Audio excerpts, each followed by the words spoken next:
한국의 교육열은 세계적으로도 아주 유명합니다. 현재 한국의 초중고 사교육비 총액은 약 29조 2천억으로 학생 1인당 월 평균 47.4만원을 내고 있다는 통계가 있기도 하죠. 부모님들은 자식들의 교육에 이상할 정도로 집착하며 좋은 대학에 보낼 수만 있다면 투자와 노력을 아끼지 않습니다. 그런데 말입니다. 막상 어른이 되어보니 행복은 성적순이 아닌 것 같은데요. 추추도 쎄 빠지게 공부해서 대학에 입학했지만 지금은 겨우 만두 팀장님 밑에서 노예로 일하고 있지. 공부만 열심히 하면 성공한다는 믿음은 대체 언제부터 시작된 걸까요? 오늘의 교양만두는 조선시대 사교육에 대한 이야기입니다. 한국에 공부하면 출세한다는 공식은 아주 오래전 무려 고려시대 때부터 시작됐습니다. 바로 과거 시험의 등장 때문이죠. 원래 고려의 관리는 음서제도를 통해 집안이 호족 등 귀족이면 자동으로 낼름 관리를 할 수 있었습니다. 그러다 보니 집안 빽만 믿고 공부는 뒷전인 고인물들이 많았고 이들의 세력이 커져 왕권을 위협할 정도였죠. 그래서 광종은 이들을 견제하고 똑똑하고 본인에게 충성할 사람들을 관리로 등용하기 위해 과거제도를 도입하게 됩니다. 즉 출신이 평범해도 공부만 잘하면 귀족들이나 할 수 있었던 나란 일을 할 수 있게 된 겁니다. 시간이 흘러 고려가 망하고 조선이 세워진 이후에도 이 출세길은 한동안 계속됐습니다. 양인이라 해도 과거에 급제하기만 하면 양반이라는 신분을 거머쥘 수 있었죠.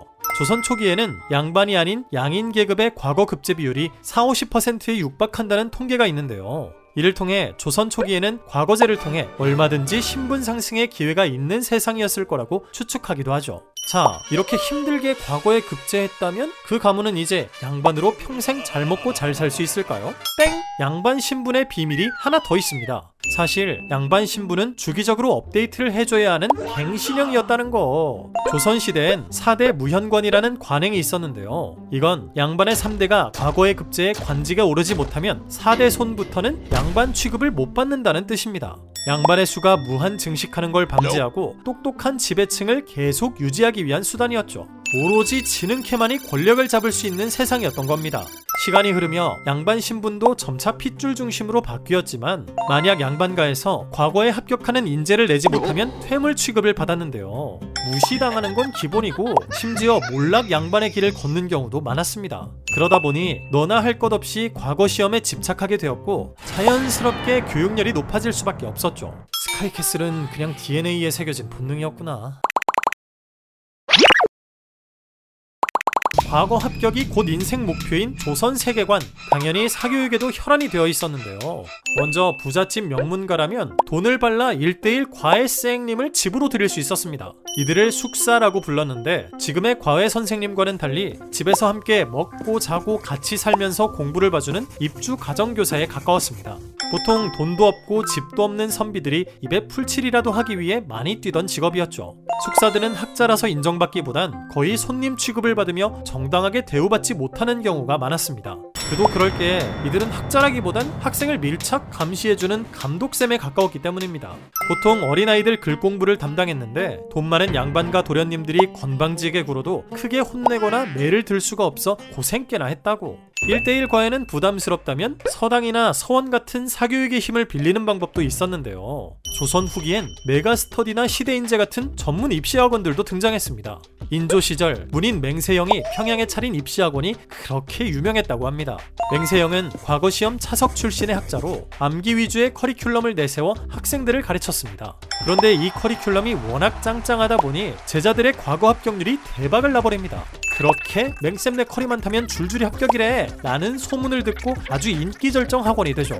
이에 비슷한 커리를 따라 만든 학원들이 평안에 우수수 생겨났고 한때 과거 급제자의 무려 20%가 평안도 출신이었다고 하네요.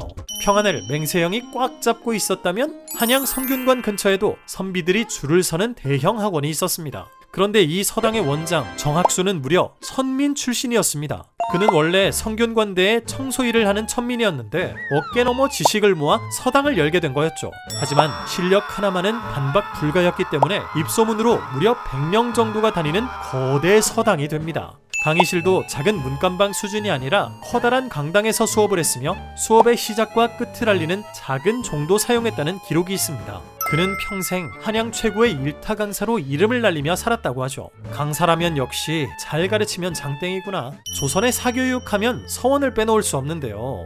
처음엔 유교적인 제사도 지내고 유교 교리를 배운다는 명목으로 생겨났지만 점점 학문과 공부보다는 친목질과 라인 타기의 온상으로 변질되고 맙니다. 따라서 서원에 가면 어떤 선생님에게 수업을 받을지, 어떤 무리와 어울릴지가 매우 중요했는데요. 라인을 잘 타면 특정 궁당에 들어가 출세하는 일이 가능했기 때문입니다.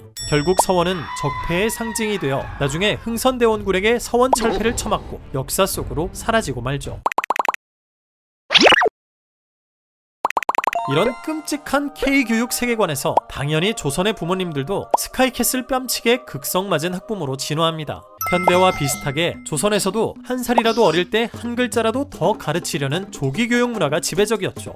심하면 2~3살 무렵부터 아이에게 글공부를 시키는 일도 많았는데요. 16세기 인종 때에는 요즘 부모들은 너무 심하다, 학자들의 지혜엔 관심이 없고 오직 급제시켜서 부귀영화 누릴 생각만 한다는 내용의 교육열을 고발하는 글이 남아있기도 합니다. 심지어 조선의 네임드 실학자 정약용도 아들 정학연이 태어나자 기뻐하며 이런 시를 지었습니다. 어서 과거의 급제에 출세하거라. 문제는 정학연이 이때 100일쯤 된 갓난아기였다는 거죠. 정약용은 막 그럴 땐 정학연에게 직접 1:1 조기교육을 해주기도 했습니다. 이건 마치 천재 서울대 교수 아빠가 기어다니는 자식에게 과외 수업을 해주는 꼴. 시간이 흘러 정약용이 유배를 갔을 때에도 아들 성적을 물어보는 것은 기본이고 꼭 인서울에 살아야 한다고 신신당부하기도 했습니다. 아들, 앞으로는 반드시 한양 안에서 살게 해줄게. 시골은 인프라가 구려서 시골에 가면 뒤처진다. 보기만 해도 숨 막혀요, 아빠. 이렇게 자식들에게 극성인 건 천원의 주인공 이황도 마찬가지였습니다. 그는 자신의 제자들에게는 진정한 학문의 길을 닦아 정신을 수양하라며 점잔을 부렸는데요. 하지만 이런 그도 집에 가서는 아들들에게 무슨 수를 써서라도 과거에 급제하라며 입시 악귀처럼 굴었습니다. 아들, 왜 이렇게 공부를 안 하니? 옆집 요요는 과거 붙었던데 넌 왜 그 모양이냐? 등의 훈수 편지는 당연하고 심지어 왕과 일하면서 얻은 입시 정보들을 쏙쏙 빼다가 아들에게 퍼주기도 했습니다.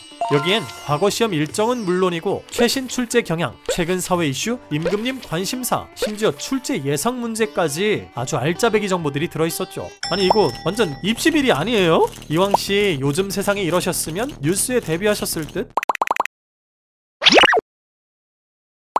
지금 한국 교육열도 빡센데 조선은 훨씬 지옥이었던 모양입니다. 적성도 못 따져. 양반으로 태어났다면 죽을 때까지 고시에 매달려야 했던 세상. 생각해보면 고3 시절만 견디면 적성대로 직업을 선택할 수 있는 지금이 훨씬 나은 것 같기도. 지금까지 교양만두였습니다.